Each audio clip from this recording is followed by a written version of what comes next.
Welcome to all my dear students. आज का जो हमारा टॉपिक है वह है वर्क एनर्जी एंड थ्योरम। आज हम क्या वर्क एनर्जी थ्योरम के कॉन्सेप्ट्स को देखेंगे और उसके बेस पे कुछ न्यूमेरिकल प्रॉब्लम को सोल्व करेंगे ताकि जो हमारे कॉन्सेप्ट्स हैं वो बिल्डअप अच्छी तरह हो जाएं और हम ज़्यादा से ज़्यादा प्रॉब्लम को सोल्व आउट कर सकें। उससे पहले हम क्या स्टार्ट करते हैं, काइनेटिक एनर्जी। काइनेटिक एनर्जी को जानते हैं और उसके बाद शुरू करते हैं वर्क एनर्जी एंड थ्योरम। तो पहले देखते हैं काइनेटिक एनर्जी की डेफिनेशन। काइनेटिक एनर्जी कहते किसे? Kinetic energy. वैसे तो ये सारी चीज़ें आपको लगभग पता होंगी। काइनेटिक एनर्जी किसे कहते हैं? काइनेटिक एनर्जी मैंने बॉडी हैविंग मोशन, तो the energy process by body is called kinetic energy. जब किसी बॉडी के पास कुछ मोशन होती है तो उसके पास जो एनर्जी होती है उसको क्या बोलते हैं? Kinetic energy. तो डेफिनेशन इसको लिखूँ मैं अगर, तो क्या लिख सकते हैं? Energy possessed by a body, energy possessed by a body by virtue of its motion, by virtue of its motion. Motion की वजह से जो एनर्जी होती है बॉडी में उसको क्या बोलते हैं? Kinetic energy. तो काइनेटिक एनर्जी का फॉर्मूला होता है half of M V square, where M is mass and V is the velocity, kinetic energy. अब देखिए इसके कुछ पॉइंट्स क्या हो सकते हैं इसके बारे में, काइनेटिक एनर्जी के बारे में क्या हो सकते हैं पॉइंट्स। काइनेटिक एनर्जी देखो, ये हमेशा क्या होती है? स्केलर होगी और पॉजिटिव। स्केलर और पॉजिटिव कैसे होगी?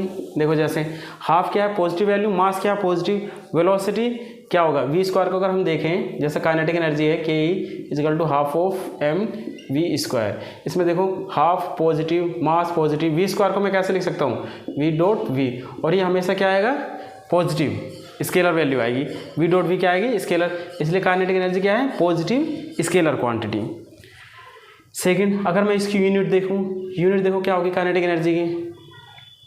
Unit of kinetic energy equal to क्या होगा? हाफ की कोई यूनिट नहीं होगी, मास की क्या होती है? किलोग्राम, वेलोसिटी की क्या होती है? Metre per second. इसका स्क्वायर कर दिया मैंने, तो किलोग्राम मीटर स्क्वायर अपॉन में सेकंड स्क्वायर। इसको हम क्या बोलते हैं? जूल। कैसे? जैसे देखो जो वर्क की यूनिट क्या होती है? वर्क बराबर वर्क की जो फॉर्म ऑफ एनर्जी, तो वर्क की जो यूनिट होगी वही किसकी होगी? काइनेटिक एनर्जी की। वर्क की जो फॉर्म ऑफ एनर्जी हम जानते हैं, वर्क की जो फॉर्म ऑफ एनर्जी। अब देखो वर्क की यूनिट क्या होती है? यूनिट ऑफ वर्क की यूनिट क्या होती है? वर्क बराबर क्या होता है? Force into distance. फोर्स के क्या होता है? Mass into acceleration into distance. Mass की यूनिट क्या होती है? किलोग्राम। एक्सेलरेशन की मीटर पर सेकंड स्क्वायर और डिस्टेंस की मीटर। तो क्या हो गया? किलोग्राम मीटर स्क्वायर अपॉन में सेकंड स्क्वायर। और हम जानते हैं कि इसकी यूनिट क्या होती है? जूल। किसकी? वर्क की। तो ये किसके बराबर हो गया? जूल के बराबर। और यहाँ भी देखो क्या है? Kilogram metre square upon second square. इसका मतलब क्या है? काइनेटिक एनर्जी की यूनिट क्या हो गई? जूल। अब डायमेंशन क्या? काइनेटिक एनर्जी की डायमेंशन क्या होगी?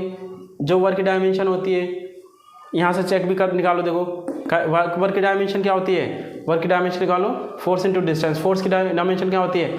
ml/-2 और डिस्टेंस की एल कितना होगा? ml स्क्वायर और t की पावर -2। अगर मैं काइनेटिक एनर्जी की डायमेंशन निकालूँ, देखो ये क्या होगा? हाफ की तो कोई डायमेंशन नहीं होती है। मास की क्या होगी? Capital M. वेलोसिटी क्या होगी? एल t की पावर -1 का क्या है? स्क्वायर। क्या कर दिया? ml स्क्वायर और t की पावर -2। ये देखो, तो वर्क की जो यूनिट होगी और जो डायमेंशन होगी वो काइनेटिक एनर्जी की भी यूनिट और डायमेंशन होंगी। अगला पॉइंट और क्या हो सकता है कि जो काइनेटिक एनर्जी है ये फ्रेम पे डिपेंड करती है। Kinetic energy will depends on frame. Next point क्या हो सकता है कि काइनेटिक एनर्जी क्या है? Frame dependent. Kinetic energy will depend on frame. इसको समझते हैं, ये इंपॉर्टेंट। कैसे? सपोज ये एक बस है और ये वी वेलोसिटी से इस डायरेक्शन में चल रही है। यहाँ पे ए बैठा हुआ है, ए है ये, और ये है बी। बस के अंदर है ये बी, और सी बस के क्या है? बाहर। इन दोनों को देख रहा है, ये बी को देख रहा है। सी किसको देख रहा है? बी को। और ए भी देख रहा है बी को। अब देखो according to C kinetic energy of B क्या होगी? सी के अकॉर्डिंग काइनेटिक एनर्जी क्या होगी? बी की। सी के अकॉर्डिंग काइनेटिक एनर्जी बी की क्या होगी? देखो बी और ए इसके अंदर बैठे हैं और बस वी वेलोसिटी से आगे की तरफ चल रही है, तो ए और बी भी सेम वेलोसिटी से चल रहे होंगे जब उसके अंदर बैठे हैं। तो मतलब इसकी बी की स्पीड कितनी होगी? वी होगी। तो काइनेटिक एनर्जी इसके हिसाब से कितनी हो गई? ये भी मोशन में है ये क्या है, इसके हिसाब से मोशन में ये स्टेशनरी है, ये रुका हुआ है, जो सी है खड़ा है, तो क्या है हाफ काइनेटिक एनर्जी भी क्या हो जाएगी, half of M V square, क्योंकि इसमें भी वेलोसिटी क्या होगी वी, क्योंकि बस जो है वी वेलोसिटी जा रही है और ये दोनों इसके अंदर हैं बैठे हुए हैं। अगर मैं इसके अकॉर्डिंग कहूँ, according to B, sorry according to A, according to अगर ए और बी, देखो ए और बी बस के अंदर बैठे हैं, अब ए बी को देखेगा तो क्या है, वो दोनों स्टेशनरी एक दूसरे को दिखाई देंगे, क्यों, क्योंकि बस आगे जा रही है पर वो दोनों आपस में एक स्टेशनरी हैं, तो इसकी स्पीड इसके लिए कितनी हो गई 0, क्योंकि वो दोनों स्टेशनरी हैं। तो according to A kinetic energy of B कितनी हो जाएगी, हाफ ऑफ एम 0 का स्क्वायर, वेलोसिटी का, क्योंकि वेलोसिटी कितनी है 0, किसकी बी की, वेलोसिटी इसके रिफरेंस में 0 है, वैसे इसके रेफरेंस में तो v वेलोसिटी है, पर इसके रेफरेंस में कितनी है 0, क्योंकि क्या है इसके रेफरेंस में, क्योंकि दोनों साथ में चल रहे हैं। तो अब हमने देखा कि काइनेटिक एनर्जी देखो b की दो अलग अलग, जब c देख रहा है तो half of M B square आ गया, जब a देख रहा है तो b की काइनेटिक एनर्जी कितनी आ गई 0, इसका मतलब काइनेटिक एनर्जी अलग अलग जगह अलग अलग है, तो ये किस पे डिपेंड करेगी, फ्रेम पे, तो kinetic energy will depends on frame. इसके बाद हम ये जानते हैं कि काइनेटिक एनर्जी का फॉर्मूला क्या होता है, half of M V square. अच्छा, मोमेंटम का क्या होता है, linear momentum, product of mass and velocity, linear momentum का। अगर मैं क्या करूं कि काइनेटिक एनर्जी जो यहाँ है, यहाँ पर m से डिवाइड कर दिया और m से ही मल्टीप्लाई कर दिया, देखो कट हो गया, कोई फ़र्क नहीं पड़ेगा, देखो क्या हो जाएगा, m और m मल्टीप्लाई कर दिया तो कितना आ जाएगा, m square V square upon में m। अगर मैं क्या करूँ, इसको कॉमन ले लो, ऐसे कॉमन लेके स्क्वायर कर दिया, एम वी स्क्वायर हो जाएगा। अब देखो एम वी को क्या बोलते हैं पी, तो क्या हो जाएगा पी का स्क्वायर अपॉन में कितना आ गया 2m, तो काइनेटिक एनर्जी बराबर कितना आ गया पी स्क्वायर अपॉन में 2m। और इसी को हम क्या रख सकते हैं, पी इक्वल टू कितना हो सकता है 2m काइनेटिक एनर्जी और स्क्वायर रूट, ये फॉर्मूला याद रखनी है। तो इसके बेस पे काइनेटिक एनर्जी के बेस पे हमें क्वेश्चन करते हैं पहले, ताकि इसके कंसेप्ट को और समझ सकें।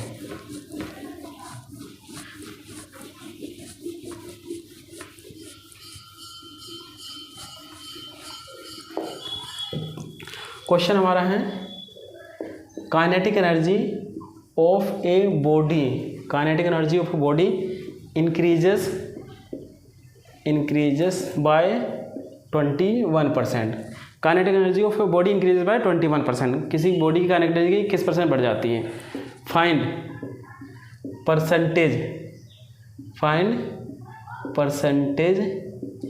Increase in linear momentum, percentage increase हमें बताना किसमें, लीनियर मोमेंटम कितने परसेंटेज का इंक्रीज हुआ है। देखो सपोज मैंने माना कि पहले काइनेटिक एनर्जी क्या था, इनिशियल काइनेटिक एनर्जी, सपोज मान लिया इनिशियल काइनेटिक एनर्जी क्या थी K1, और फाइनल काइनेटिक एनर्जी कितनी हो गई, फाइनल काइनेटिक एनर्जी हो गई K2। अब देखो K2 की वैल्यू क्या हो गई, पहले तो 21%, पहले देखो K2 की वैल्यू कितनी हो गई, क्या है K1 था पहले, और K1 में कितने का परसेंट का इंक्रीमेंट हुआ है 21% का। देखो K1 ये तो 21% का, इतना तो इंक्रीमेंट हुआ है 21% का, है ना K1 में, और जो K1 पहले था तो वो चीज़ें ऐड होके क्या बना देंगी K2, तो फाइनल काइनेटिक एनर्जी आ जाएगी। ये कितना हो जाएगा 121 अपॉन में 100 इंटू K1, 121 बटे में 100, एक इसको सही से लिख लूँ, 121 बटे में 100 K1, K2 इजकल टू, अब K2 बराबर क्या होता है, काइनेटिक एनर्जी बराबर क्या होता है, half of M V, velocity खुद चेंज हो जाएगी लेकिन मास तो चेंज होगा नहीं, तो बाद में वेलोसिटी सपोज हो गई V2, मास तो वही रहेगा, ये क्या हो जाएगा 121 अपॉन में 100 हाफ ऑफ एम, सपोज पहले वेलोसिटी थी V1 का स्क्वायर। अब देखो हाफ एम से हाफ एम कैंसिल, ये क्या बचा V2 का स्क्वायर इजकल टू कितना हुआ 121 अपॉन में 100 V1 का स्क्वायर, दोनों तरफ अंडर रूट ले लो, तो V2 इजकल टू कितना आ जाएगा 121 का स्क्वायर रूट कितना होता है 11 अपॉन में 100 का 10 V1, तो V2 इजकल टू कितना आ गया, V2 इजकल टू आ गया 11/10 V1। क्या करो कि मास से मल्टीप्लाई कर दो दोनों पे, क्योंकि मास तो दोनों तरफ कांस्टेंट हो, मास तो कांस्टेंट ही रहेगा, तो मास से मल्टीप्लाई कर देता हूँ मैं, क्या करो mv2 इजकल टू 11/10 mv1। अब देखो मास और वेलोसिटी को प्रोडक्ट को क्या कहते हैं, मोमेंटम, लीनियर मोमेंटम। तो ये क्या हो जाएगा, फाइनल मोमेंटम 11/10, ये हो गया इनिशियल मोमेंटम। अगर मैं P2/P1 को निकालूँ, P2/P1 निकालूँ तो कितना आ जाएगा 11/10। अब हमें बताना क्या था, percentage increase in the linear momentum, percentage increase in linear momentum बताना है। इसका मतलब क्या होगा, percentage increase in linear momentum. ये क्या होगा, पहले तो इंक्रीज कितना हुआ, P2 - P1 को इंक्रीज कहेंगे। परसेंटेज इंक्रीज का मतलब क्या, पहले वाले से डिवाइड कर दिया और परसेंटेज का है 100 से मल्टीप्लाई कर दिया, ये है मतलब इसका। पहले percentage increase in linear momentum, तो पहले तो इंक्रीज कितना हुआ, P2 - P1 है, ये इंक्रीज होगा, बाद वाला माइनस पहले 1 अपॉन में इनिशियल, और परसेंटेज करना है तो इसलिए 100 से मल्टीप्लाई कर दी। ये किसके बराबर होगा, देखो अगर मैं P1 से इसको डिवाइड कर दूँ तो P2 अपॉन में P1 -1 P1 अपॉन में P1 इंटू 100, तो वैल्यू कितना आ गया, P2 अपॉन में P1 -1 into 100 equals to P2 upon में P1 की वैल्यू कितनी है 11/10 -1 इंटू 100। ये कितना हो जाएगा, देखो 10 कम 10 11 में से 10 गया, कितना आएगा 1/10 इंटू 100, ये कितना आ गया 10%। तो कितना परसेंट इंक्रीज हुआ लीनियर मोमेंटम में, 10% का इंक्रीजमेंट हुआ। क्वेश्चन क्या है, kinetic energy of a body increases by 21%। हमें फाइंड आउट क्या करना था, percentage increase in the linear momentum. तो हमने ये स्टेप्स को, इन स्टेप्स को फॉलो करा है और परसेंटेज इन लीनियर मोमेंटम कितना आ गया 10% का। तो इस तरीके को देख लीजिए। नेक्स्ट क्वेश्चन करते हैं।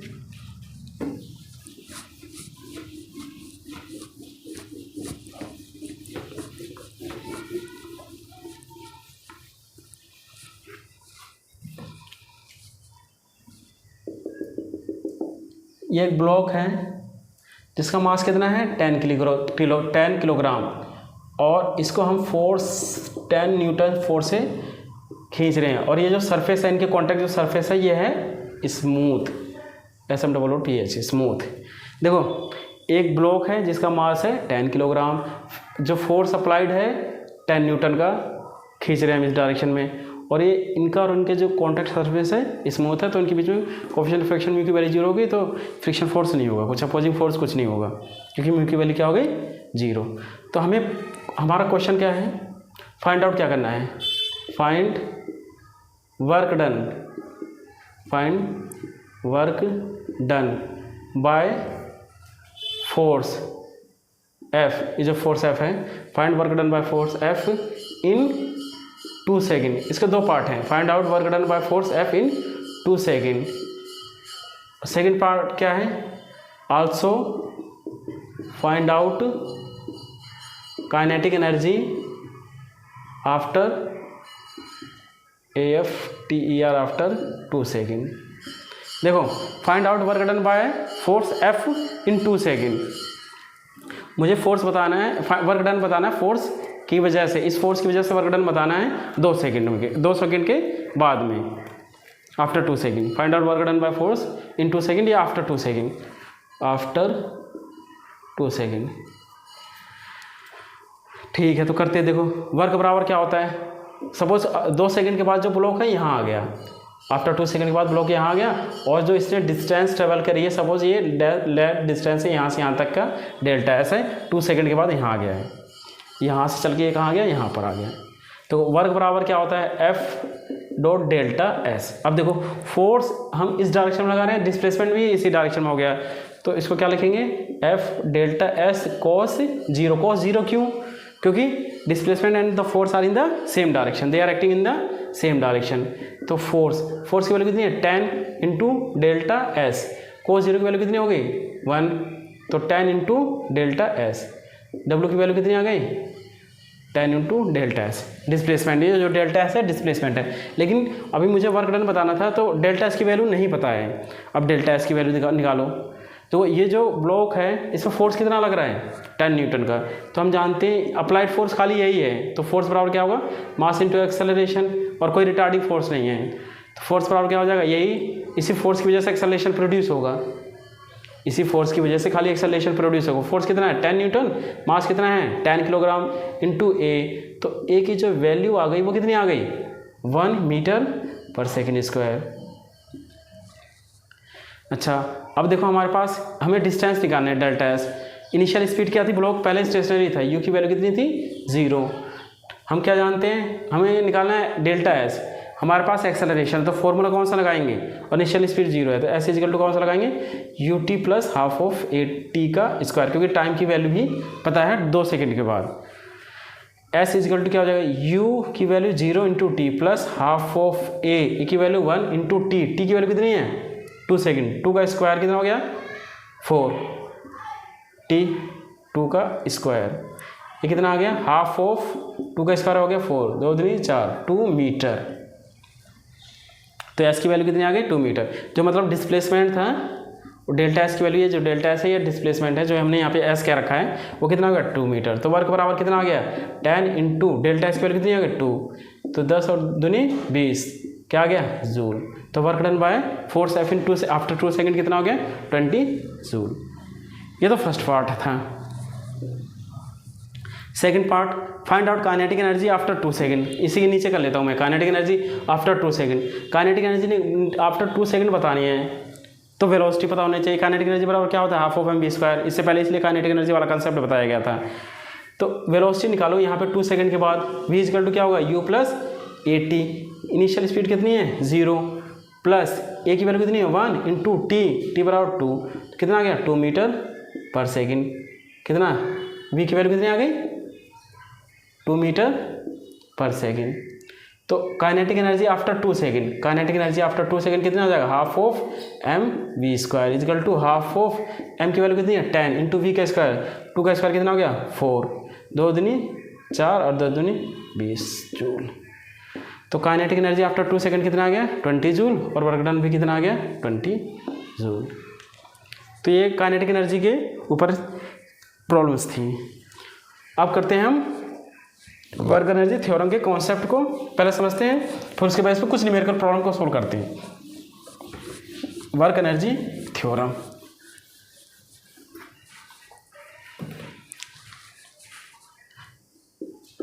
Work energy theorem. Work energy theorem क्या कहता है कि work done by all forces, किसी पार्टिकल पे जितने फोर्सेस लग रहे हैं उनके द्वारा वर्क डन इक्वल्स टू होता है चेंज इन काइनेटिक एनर्जी के। अभी हमने यहाँ पे देखा था कि जो वर्क डन आया वो काइनेटिक एनर्जी के चेंज के बराबर आया, क्योंकि बाद वाली काइनेटिक एनर्जी कितनी थी half of M V square, जिसकी वैल्यू 20 जूल आ गया। इनिशियल काइनेटिक एनर्जी कितनी थी ब्लॉक, क्योंकि स्टेशनरी था, इनिशियल काइनेटिक एनर्जी कितनी थी 0, क्योंकि ब्लॉक इनिशियल काइनेटिक एनर्जी 0 क्यों थी, क्योंकि स्पीड 0 थी। तो चेंज इन काइनेटिक एनर्जी कितने आ गया 20 माइनस 0 इक्वल टू 20 के बराबर आ गया पहले वाले, इससे पहले वाले प्रॉब्लम में।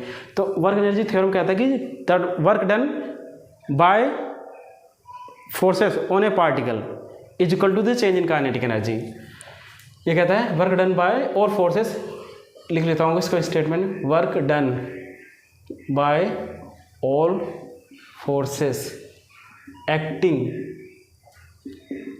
On a particle is equal to change in its kinetic energy, change in its kinetic energy. इसको हम कैसे लिख सकते हैं, देखो वर्क डन बाय फोर्सेस को होते हैं कंजर्वेटिव नॉन कंजर्वेटिव फोर्सेस को हम देख चुके हैं पहले ही। कंजर्वेटिव फोर्सेस कौन से होते हैं बताओ, कंजर्वेटिव नॉन कंजर्वेटिव फोर्सेस होते हैं। कंजर्वेटिव फोर्सेस वो होते हैं जो कि इनिशियल और फाइनल पोजीशन पे, जिनकी वजह से वर्क डन जो इनिशियल और फाइनल पोजीशन पे डिपेंड करता है। और नॉन कंजर्वेटिव फोर्सेस वो होते हैं जो कि जिनकी वजह से वर्क जो है पाथ डिपेंडेंट होता है।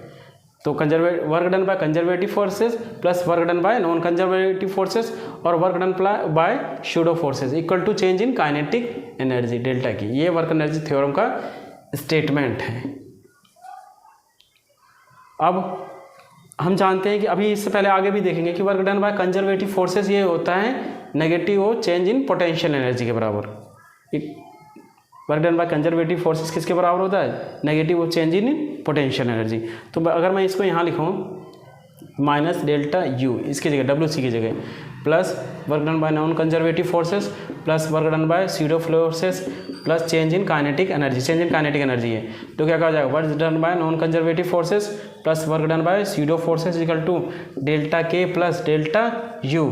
डेल्टा के क्या है, change in kinetic energy, change in potential energy, इसको क्या हो गया, total change in mechanical energy, kinetic energy. तो work done by non conservative forces plus work done by pseudo forces equal to change in mechanical energy, total energy जो होगी kinetic energy plus potential. ये इसको बोलते हैं modified form, modified form of work energy theorem, work energy theorem.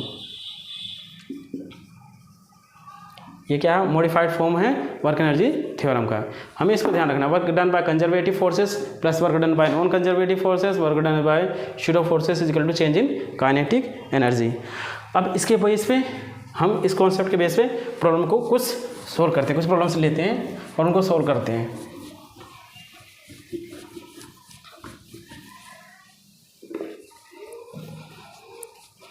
Question है, एक ये inclined plane है मेकिंग एंगल थीटा, ये एक ब्लॉक है जिसका मास है m और इसको हमने इनिशियल स्पीड u से इसको प्रोजेक्ट किया अपवर्ड डायरेक्शन में, और कुछ देर बाद ये ब्लॉक यहाँ आ जाता है और यहाँ रुक जाता है आकर, और ये ऐसा करने में डिस्टेंस ट्रेवल्ड करता है x, है ना। तो हमें बताना है, क्वेश्चन है, देखो क्वेश्चन लिख लेता हूँ मैं इसको। A block of mass m is projected upward with velocity u on an inclined plane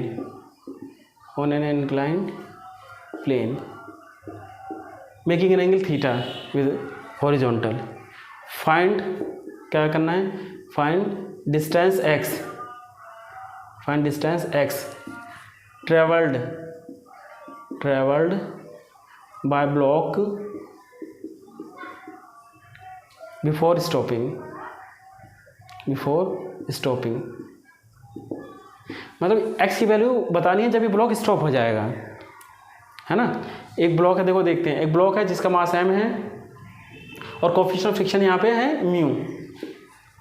ये सरफेस, इसका और इसका कॉन्टेक्स्ट जो सरफेस है उसमें कोएफिशिएंट ऑफ फ्रिक्शन की वैल्यू कितनी है, वो है म्यू। देखो एक ब्लॉक है जिसका मास m है, ये इंक्लाइंड प्लेन के साथ थीटा एंगल बना रहा है और हमने इस ब्लॉक को u स्पीड से अपवर्ड की डायरेक्शन में प्रोजेक्टेड किया है, और जो कोएफिशिएंट ऑफ फ्रिक्शन है म्यू है। हमें डिस्टेंस x ट्रेवल्ड जो ये करेगा जब ये ब्लॉक यहाँ रुक जाएगा, यहाँ से यहाँ तक आने में जब ये ब्लॉक यहाँ रुक जाएगा तो वो कुछ डिस्टेंस ट्रेवल करेगा, उस डिस्टेंस का नाम हमने x दिया है, तो x की ही वैल्यू हमें बतानी है। ठीक है, अब इसको बताने के लिए हम क्या करें, फ्री बॉडी डायग्राम ड्रॉ करो इसका। अब इस पर लगने वाले सारे फोर्सेस को देखना होगा हमें। इस ब्लॉक पे, ये ब्लॉक है m, इस पर देखो क्या क्या फोर्सेस लगेंगे।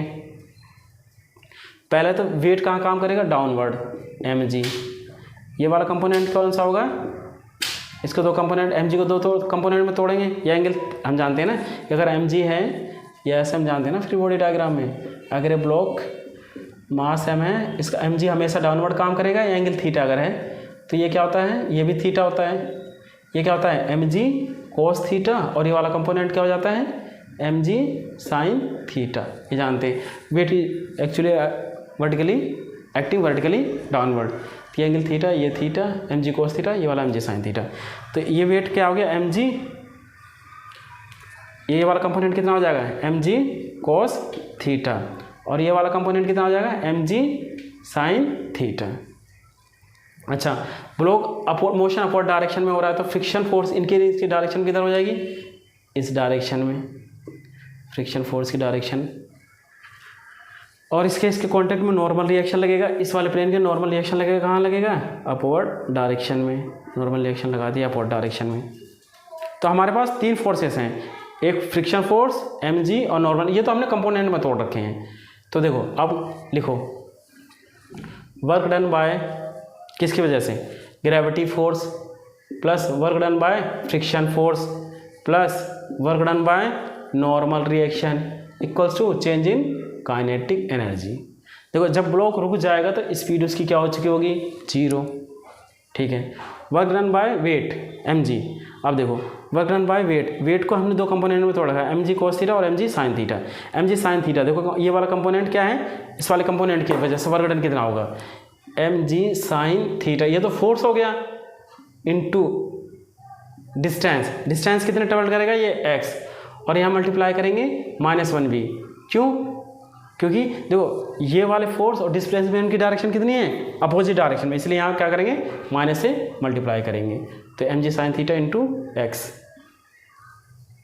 यहाँ क्या समझोगे, plus work done by friction force और डिस्प्लेसमेंट की डायरेक्शन अगेन क्या है अपोजिट डायरेक्शन में, इसलिए क्या करा माइनस से मल्टीप्लाई, तो work done by friction force क्या होगा, पहले तो फ्रिक्शन फोर्स क्या होगा, फ्रिक्शन फोर्स क्या होगा म्यू इंटू एन की वैल्यू कितनी होगी, mg cos थीटा के बराबर, mg cos थीटा के बराबर, तो friction force F into S होगा, F इंटू एस होगा, फ्रिक्शन फोर्स की वैल्यू कितनी हो गई म्यू mg cos थीटा और इंटू डिस्टेंस, ये फोर्स हो गया ये वाला फ्रिक्शन फोर्स, और distance work done negative sign, क्यों, क्योंकि displacement and the force acting in opposite direction 180 degree making their angle 180 degree, plus work done by normal reaction, देखो नॉर्मल रिएक्शन किधर है, डिस्प्लेसमेंट किधर हो रहा है इधर, इनके बीच में नॉर्मल रिएक्शन और डिस्प्लेसमेंट के बीच में एंगल कितना बन रहा है 90 डिग्री, तो हम जानते हैं वर्क डन कितना होगा 0 इसके केस में,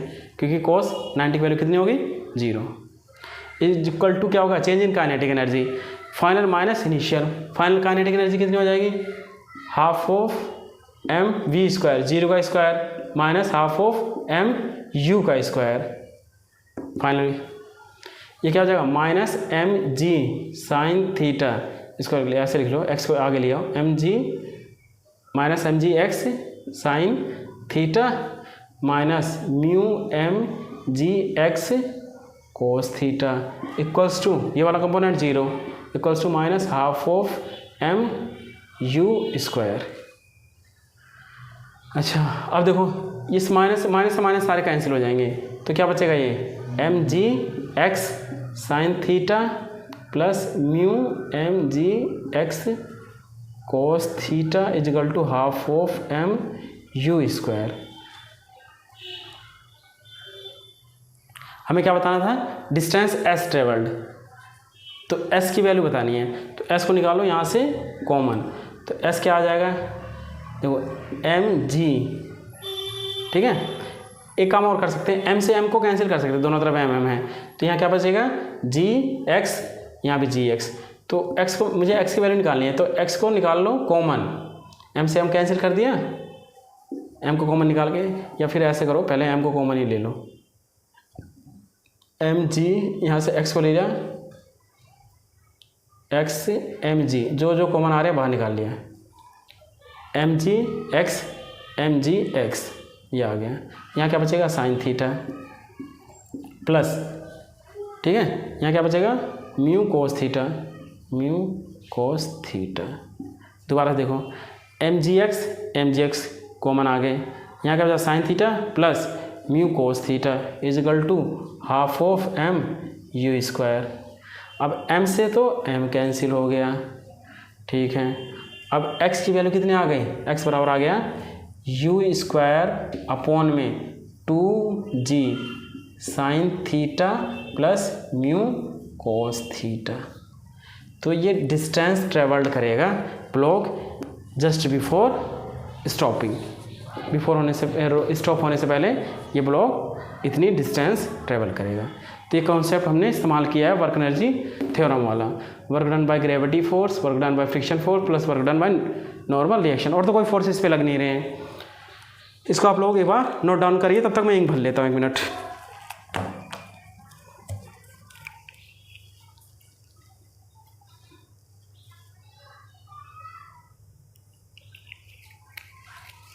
इसके बाद अगला चैप्टर हमारा, अगला क्वेश्चन, नेक्स्ट क्वेश्चन हमारा, ये हमने लॉज ऑफ मोशन में भी क्वेश्चन देखा हुआ है।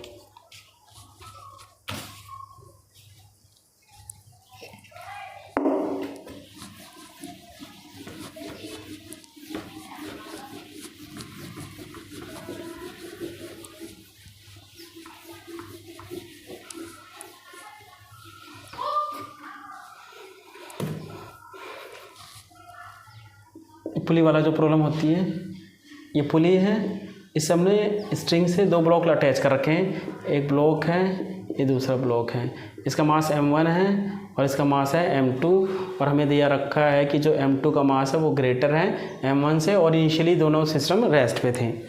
देखो पुली है, स्ट्रिंग से अटैच है दोनों ब्लॉक, जिसका मास m1 m2 है, m2 का मास बड़ा है m1 से, तो नेट मोशन किधर होगा, इस डायरेक्शन में। ये ब्लॉक नीचे आएगा और ये नीचे आएगा, ये ब्लॉक ऊपर जाएगा और ये कहाँ आएगा, नीचे। तो हमें क्या बताना है, क्वेश्चन है फाइंड स्पीड ऑफ ब्लॉक, दोनों के एक ही रस्सी से बंधे हैं इसलिए स्पीड और एक्सेलरेशन दोनों में एक ही होंगे। फाइंड स्पीड ऑफ ब्लॉक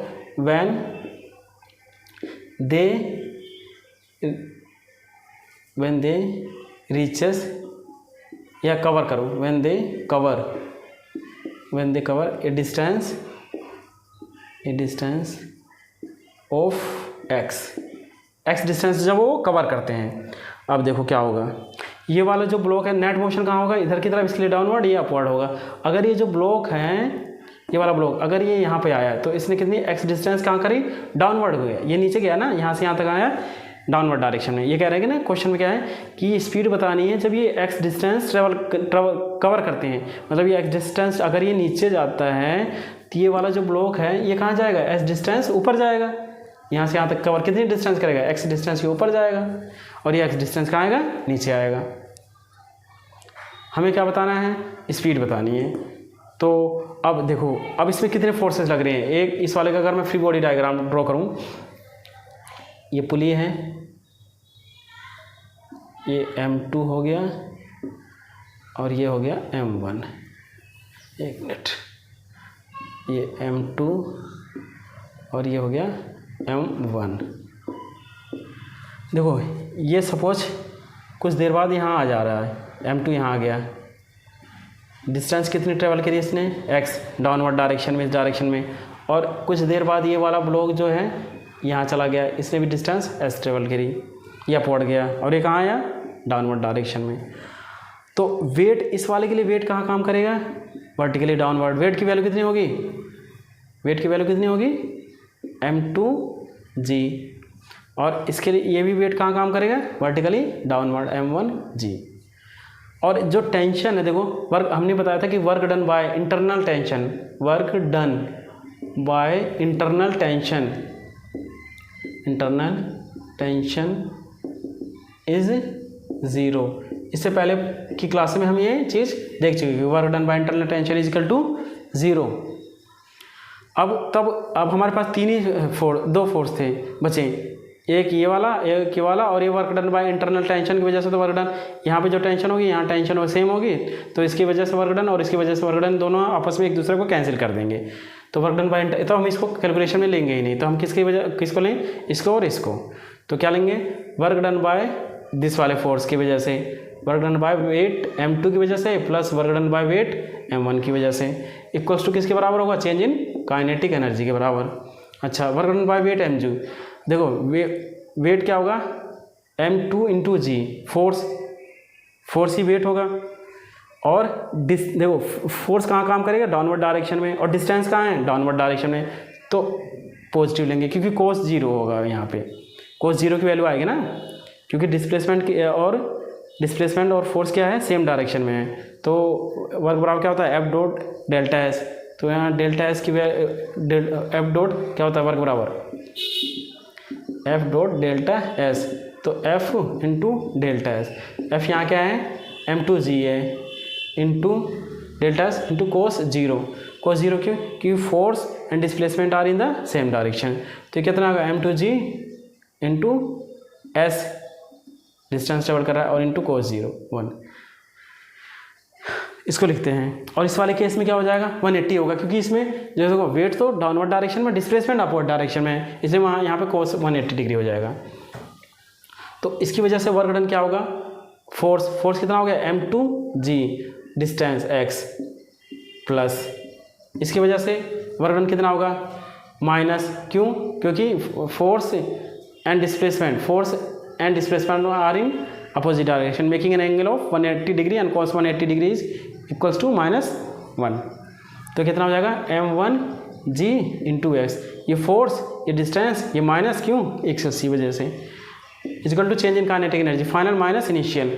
तो ये टोटल सिस्टम मूव कर रहा है एक साथ, तो टोटल मास कितना हो जाएगा, half of m1 plus m2, total mass into v का स्क्वायर। स्पीड मान ली हमने, यहाँ पे आ गया ब्लॉक, क्या हो गई speed v minus zero. Zero क्यों, इनिशियल स्पीड क्या है जीरो, तो इनिशियल काइनेटिक एनर्जी भी क्या हो गई जीरो।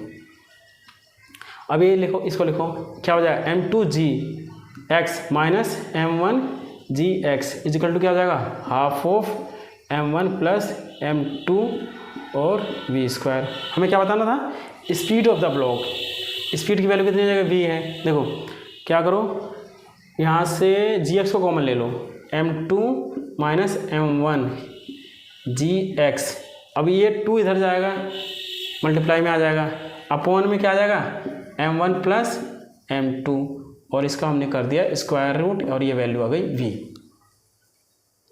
देखो gx को कॉमन ले लिया, m2 माइनस m1 बचा, 2 इस मल्टीप्लिकेशन में आ गया, अपॉन में m1 प्लस m आ गया, यहाँ v स्क्वायर था, इसका अंडर रूट ले लिया, तो ये v की वैल्यू आ गई। हमें क्या बताना, स्पीड ऑफ द ब्लॉक आ गया। इसको अगर इक्वेशन नंबर 1 कह दूँ मैं, इसको स्पीड निकालने, आल्सो इसमें फाइंड आउट करो, आल्सो एक क्वेश्चन इसमें और ऐड कर दिया, also find out acceleration of the block, acceleration of block, acceleration भी बताते हैं अगर इसमें, इसी वाली चीज़ को अगर हम देखो करते हैं आगे।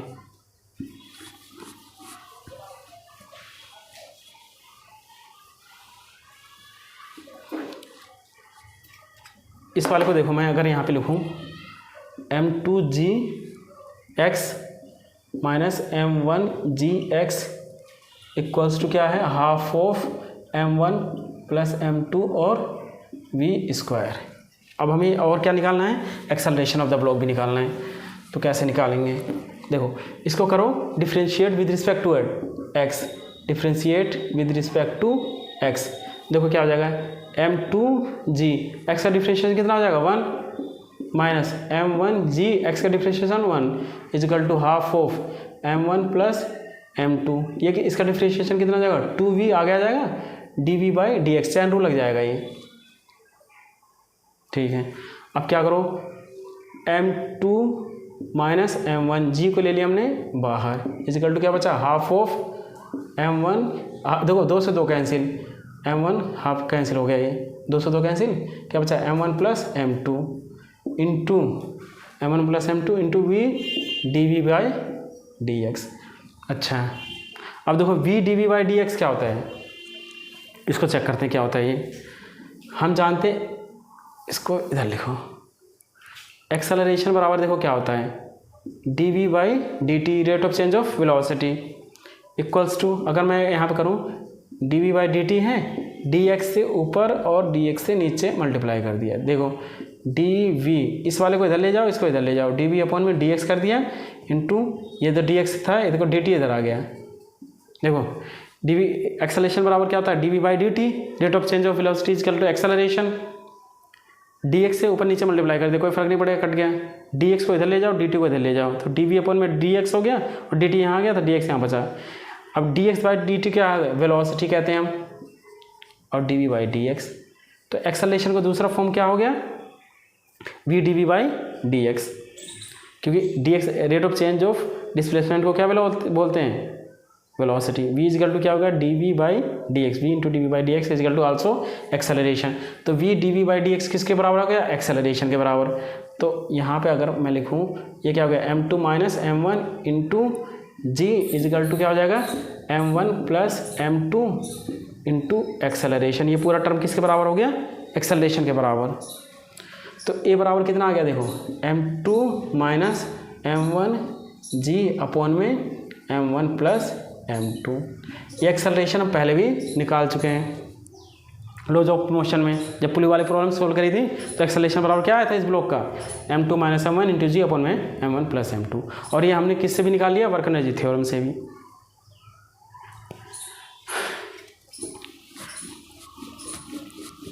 नेक्स्ट प्रॉब्लम करते हैं,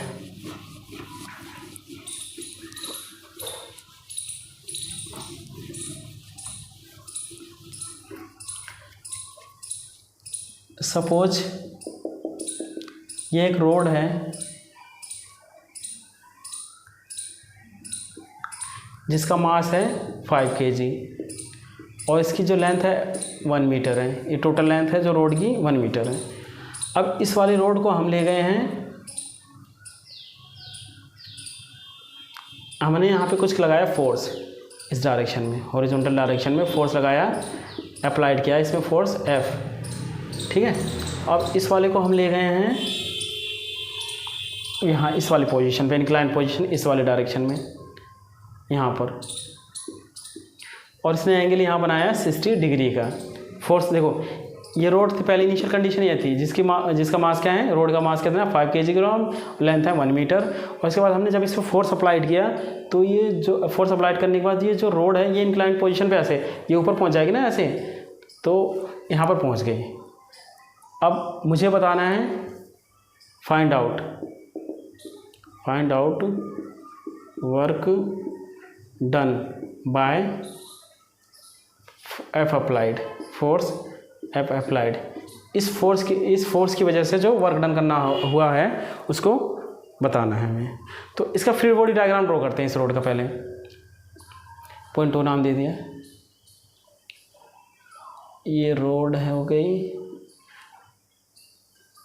और ये कंडीशन सेकंड वाली हो गई, इंक्लाइन पोजीशन वाली। अच्छा, ये एंगल बन गया 60 डिग्री थीटा। देखो अब ये यहाँ से यहाँ तक गया, अगर ये वैल्यू सपोज L है, ये तो L ही है, ये भी L ही होगी, रोड की लेंथ 1 मीटर। तो ये देखो इस वाले में ये L है, तो ये कितना हो जाएगा L cos 60 डिग्री। तो ये कितना बचेगा L माइनस L cos 60, तो ये लेंथ कितनी बचेगी L minus L cos 60 degree. कौन सी लेंथ, ये वाली लेंथ।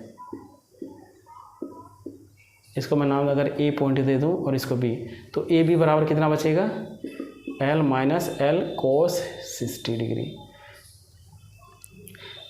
कैसे, देखो ये टोटल लेंथ L है इस वाले ट्रायंगल में, OAC, ट्रायंगल OAC में क्या होगा देखो, है ना, ये वाला लेंथ कितनी हो जाएगी, ये लेंथ अगर L है, ये L है, तो ये वाली जो लेंथ हो जाएगी L cos 60 हो जाएगी। और ये कितनी बचेगी L माइनस L cos 60, तो ये लेंथ बचेगी। L की वैल्यू कितनी है 1, तो AB की वैल्यू देखो कितना जाएगा 1 माइनस L की वैल्यू 1 हो गई इंटू cos 60। 1 माइनस cos 60 की वैल्यू कितनी होती है 0.5, 1 माइनस 0.5 कितना होगा 0.5। अच्छा, अब हमें इस पे देखो फोर्सेस कौन कौन से लग रहे हैं। तो वेट तो हमेशा यहाँ पे जब ये पॉइंट C पे आ गए तो वेट कहाँ होगा, वर्टिकली डाउनवर्ड mg हो गया। इसमें लगेगा टेंशन फोर्स, टेंशन इधर हो गया, ठीक है, और F अप्लाइड तो लग ही रहा है। इसके लिए डिस्प्लेसमेंट क्या होगा, ऐसे जा रहा ब्लॉक, डिस्प्लेसमेंट डेल्टा एस, इसके लिए ये हो गया। देखो अब क्या लगाऊँ मैं, वर्क कौन कौन से फोर्सेस हैं, work done by gravity force plus work done by tension force plus work done by applied force, work done by applied is equal to, बस और कोई तो फोर्स नहीं लग रहा है, ग्रेविटी फोर्स, टेंशन फोर्स और F अप्लाइड, ये 3 फोर्स लें। ये किसके बराबर होगा, चेंज इन काइनेटिक एनर्जी के डेल्टा के बराबर। और हमने क्या करा कि जब हमने फोर्स को अप्लाइड किया, find out the work done by F applied when, ये और इसमें और ऐड कर लो, व्हेन रोड इज स्लोली, ये वर्ड वाला इंपॉर्टेंट है, slowly brings to inclined position, inclined position. ये हमने जब फोर्स लगाया ना, ये धीरे धीरे धीरे धीरे धीरे धीरे ले जा रहे हैं, बहुत धीरे धीरे। तो जब धीरे धीरे बहुत धीरे ले जा रहे हैं ना, स्लोली वाला ऐड हो गया। तो चेंज इन काइनेटिक एनर्जी क्या है, इनिशियल फाइनल वेलोसिटी को हम क्या करेंगे 0 अज्यूम करेंगे। तो चेंज इन काइनेटिक एनर्जी कितना आ गया 0। तो work done by gravity force, अब देखो ये work done by gravity force क्या होगा, पहले तो वर्क फोर्स क्या होगा mg, और ये डिस्प्लेसमेंट, ये जो है देखो हमने इस ब्लॉक को नीचे से ऊपर ले गए हैं, तो डिस्प्लेसमेंट कहाँ हुआ है, वो अपवर्ड डायरेक्शन में, और वेट कहाँ है डाउनवर्ड डायरेक्शन में। वेट का फोर्स कहाँ लग रहा है डाउनवर्ड डायरेक्शन में, और ये जो ब्लॉक यहाँ से ये कहाँ गया अपवर्ड डायरेक्शन में गया है, तो माइनस लगाएंगे क्योंकि वेट में, और इसके लिए डिस्प्लेसमेंट ये वाला डिस्प्लेसमेंट लेंगे क्योंकि वेट में यहाँ से ये कहाँ, अगर मैं इसको डेटम करूँ तो यहाँ से यहाँ ऊपर गया है ये, तो वे फोर्स इंटू डिस्टेंस, डिस्टेंस कितनी हो गई A B, work done by gravity force plus work done by tension force. देखो work done by tension force क्या होगा, टेंशन और डिस्प्लेसमेंट में कितना है 90 डिग्री है, तो work done by tension force कितना होगा 0 plus equal to 0 plus work done by applied force. ठीक है, अब minus M g, A B की वैल्यू कितनी है 0.5 equals to work done by F applied equals to 0, तो work done by applied force कितना आ जाएगा एम जी 0.5 इक्वल टू कितना, एम की वैल्यू कितनी है 5, जी की वैल्यू 10 इंटू 0.5, ये कितना आ गया 25 न्यूटन, 25 जूल। दोबारा से देखते हैं, ये रोड है जिसकी लेंथ 1 मीटर है, मास है 5 kg, हमने एफ अप्लाइड फोर्स अप्लाइड किया और ब्लॉक को हम धीरे धीरे धीरे धीरे करके यहाँ पे ले गए, making an angle of 60 degree with the this direction. तो मुझे बताना है कि इस फोर्स की वजह से जो वर्क डन करना पड़ा उसकी वैल्यू बतानी है।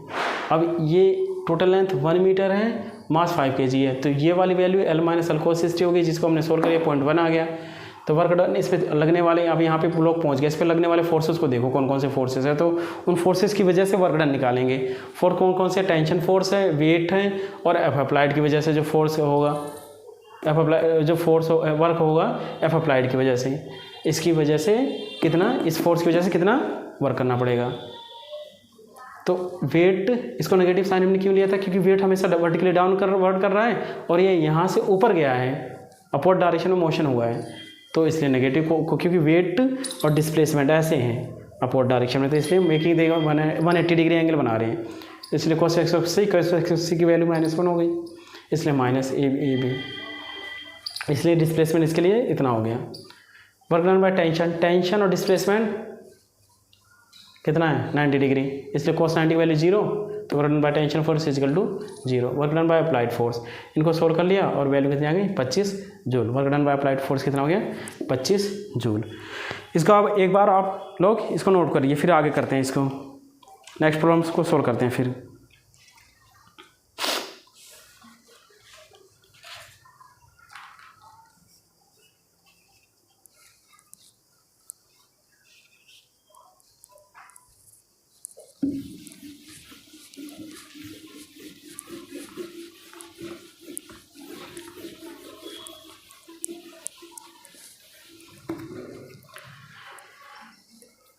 नेक्स्ट क्वेश्चन है, सपोज यहाँ पे एक ब्लॉक है जिसका मास m है और हमने इसको यहाँ से ड्रॉप किया हाइट h तक। देखो क्वेश्चन लिखता हूँ मैं, a block of mass m is just dropped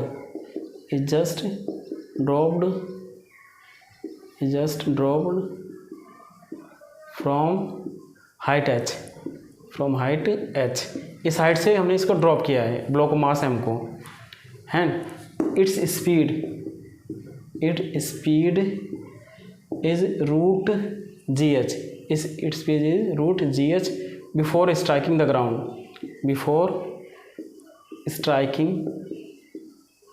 ground, its speed is root gh before striking the ground. Find work done by resistive forces। ये है हमारा क्वेश्चन है। देखो एक ब्लॉक है जिसका मास m है, हाइट h है, इसकी स्पीड जब यहाँ स्ट्राइक होने से पहले इसकी स्पीड कितनी हो गई रूट gh, और हमें बताना है work done by resistive forces, क्योंकि जब ये ब्लॉक नीचे करेगा तो एयर रेजिस्टेंस लगाएगा और उसकी वजह से कुछ वर्क डन होगा फ्रिक्शन। तो अब इस ब्लॉक पे देखो क्या होगा, वर्क डन बाय कौन कौन से हो, वर्क डन थ्योरम लगाओ, work done by gravity plus work done by resistive forces, कौन कौन से फोर्सेस लगेंगे, प्लस वर्क डन बाय कुछ internal forces equals to change in kinetic energy. Work done by gravity m g h होगा, क्यों, क्योंकि height weight downward direction में, weight कहाँ लग रहा है डाउनवर्ड डायरेक्शन में, और ये भी कहाँ है सेम डायरेक्शन में, तो cos 0 तो mgh इसलिए, plus work done by resistive forces, ये तो हमें बताना ही है, resistive forces plus work done by internal forces 0 is equal to change in kinetic energy. देखो इनिशियली ब्लॉक यहाँ पे क्या था, रेस्ट पे था, u बराबर 0, तो final kinetic energy minus initial half of m v square, v की वैल्यू कितनी हो गई रूट जी एच, यहाँ पे जब बिफोर स्ट्राइकिंग, तो v का square minus half of m u का square m g h plus work done by resistive forces is equal to half of m, v की वैल्यू कितनी हो गई रूट जी एच, इसका क्या है square minus half of m u का square. Initially क्या है, ब्लॉक रेस्ट पे है, वर्क एनर्जी थ्योरम लगा दिया हमने, क्या होगा देखो m g h plus work done by resistive forces is equal to क्या हो जाएगा half of m g h, root g h से रूट से स्क्वायर का ये कैंसिल, तो work done by resistive forces कितना आ जाएगा is equal to half of m g h minus m g h, ये इधर आ गया, कितना हो गया minus M g h by 2, तो work done by resistive forces कितना आ गया minus M g h by 2 है, हाफ से माइनस कर रहे हैं minus M g h by 2, तो work done by resistive forces निकालना था मुझे, ये चीज़ आ गई। और प्रॉब्लम देखते हैं, वर्क एनर्जी जो थ्योरम जितने ज़्यादा से ज़्यादा हम प्रॉब्लम सॉल्व करेंगे तो उतना ही कॉन्सेप्ट हमारा वर्क एनर्जी थ्योरम के ऊपर बिल्डअप होगा।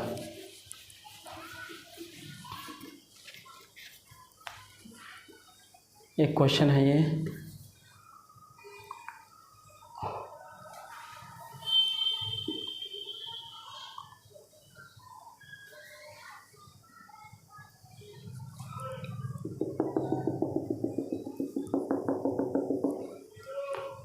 ब्लॉक है, मास m है, हमने इसको initially v speed 6 metre per second से इसको इस डायरेक्शन में आ रहा है, ऐसे आएगा, इस कर्व को फॉलो कर रहा है ऐसे ऐसे, और इसके बाद ये जो इसका डेटम से इसकी जो हाइट है यहाँ तक यह 1.1 मीटर।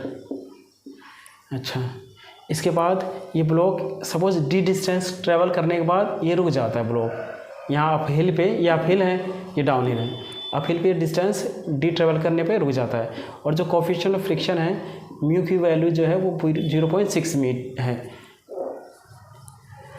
ठीक है। तो ये डी डिस्टेंस करने पे ब्लॉक क्या होता है रुक जाता है।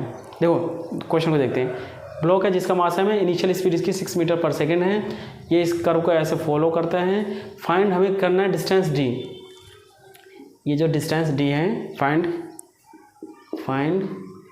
Distance D, find distance D when block stop, जब ब्लॉक क्या हो जाता है स्टॉप हो जाता है। अब इस पर भी वर्क एनर्जी थ्योरम लगाओ, अब देखो इस पर कितने कितने फोर्सेस लगेंगे। एक तो वर्क डन बाय, जब ये ब्लॉक चल रहा होगा तो वर्क डन बाय क्या लगेगा, यहाँ अप व्हील पे जाएगा, work done by gravity force plus work done by यहाँ पे आ जाएगा फ्रिक्शन है, work done by friction force plus work done by normal reaction equals to change in kinetic energy. जब यहाँ ब्लॉक आ चुका होगा, यहाँ रुक जाएगा, जब ब्लॉक रुक गया होगा, देखो जब यहाँ रुक जाएगा तो क्या हो जाएगा, तो work done by gravity force, work done by gravity force क्या होगा, फोर्स कितना है यहाँ से यहाँ तक आने में, देखो ये जो ब्लॉक है जब यहाँ से यहाँ पे ऊपर की तरफ गया तो मोशन कहाँ हुआ अपवर्ड डायरेक्शन में, तो work done by gravity force क्या होगा, फोर्स mg और हाइट कितनी है h बराबर 1.1 मीटर है, माइनस साइन y, क्योंकि जो वेट है इस वाले में जब ये कर्व को फॉलो करेगा, वेट है डाउनवर्ड डायरेक्शन में और डिस्प्लेसमेंट हो रहा है अपवर्ड डायरेक्शन में, तो फोर्स और डिस्प्लेसमेंट के डायरेक्शन में कितना एंगल बन गया 180 डिग्री का, इसलिए साइन लगा लिया 180 degree, plus work done by friction force. अब देखो मोशन इधर हो रहा है, मोशन इस डायरेक्शन में हो रहा है, फ्रिक्शन फोर्स अपोजिट डायरेक्शन में लगेगा, तो इसलिए इसमें भी नेगेटिव आएगा, minus work done by friction force. पहले फ्रिक्शन फोर्स की वैल्यू कितनी होगी, ये क्या हो गया mu into n, normal direction यहाँ लगेगा, mg यहाँ मान लिया इसको मैंने यहाँ पे, तो n बराबर किसके होगा mg के बराबर, तो mu into n, mu into n बराबर क्या हो जाएगा mg, तो ये क्या हो जाएगा माइनस म्यू mg और डिस्टेंस डी ट्रेवल करा है, force into distance, work done by friction force, force friction force distance और माइनस क्यों, क्योंकि जो है डिस्प्लेसमेंट इधर हो रहा है और फ्रिक्शन फोर्स इधर लग रहा है अपोजिट डायरेक्शन में, इसलिए cos ⍵t। Work done by normal reaction, normal reaction और डिस्प्लेसमेंट में क्या है हमेशा कैसे बनेगा 90 डिग्री, इसलिए इसकी वजह से 0। चेंज इन काइनेटिक एनर्जी, जब ब्लॉक यहाँ रुक जाएगा तो वेलोसिटी कितनी हो जाएगी 0, तो क्या हो गया half of m 0 final minus initial half of m u square, यहाँ पे u को हमने v नॉट का स्क्वायर कह रखा है, हाफ ऑफ m फाइनल का speed minus half of m v not square minus m g h, h की वैल्यू कितनी है 1.1 प्लस माइनस माइनस हो जाएगा ये, माइनस म्यू की वैल्यू कितनी है 0.6 m g d, distance d value बतानी है, equals to minus half of m, ये तो 0 हो गया, v का स्क्वायर v नॉट का स्क्वायर इंटू 6 का स्क्वायर, v नॉट की वैल्यू कितनी है 6, देखो क्या आ जाएगा ये माइनस m से m काट दो, m इधर भी है इधर भी इधर है काट दिया, यहाँ क्या पता g की वैल्यू 10 ले लो तो कितना आ जाएगा 10 मल्टीप्लाई 11 1.1 कितना आ जाएगा 11, और माइनस से माइनस को भी काट दिया हमने, देखो इसको लिख लेता हूँ मैं, माइनस m को कॉमन ले लो, माइनस m को कॉमन लिया तो क्या बचेगा g इंटू 1.1 प्लस 0.6 GD, क्योंकि m को माइनस m को हमने कॉमन ले लिया है ना, 0.6 GD is equal to half of, है ना माइनस से माइनस है अभी, half of m into 36, m से m कैंसिल, माइनस से माइनस कैंसिल, g से 10, g की वैल्यू 10 होती है, 10 से मल्टीप्लाई कर दो कितना आ जाएगा 11 प्लस g की वैल्यू यहाँ पे 10 कितना आ गया 6D इजिकल टू ये कितना होगा 18 दूनी 36 18, तो 6D इजिकल टू कितना आ गया 18 माइनस 11 कितना आ गया ये 7, तो D बराबर कितना आ गया 7/6 मीटर, तो डिस्टेंस कितना ट्रेवल करेगा जस्ट बिफोर स्टॉपिंग इजिकल ये D कितना डिस्टेंस ट्रेवल करेगा 7/6 मीटर।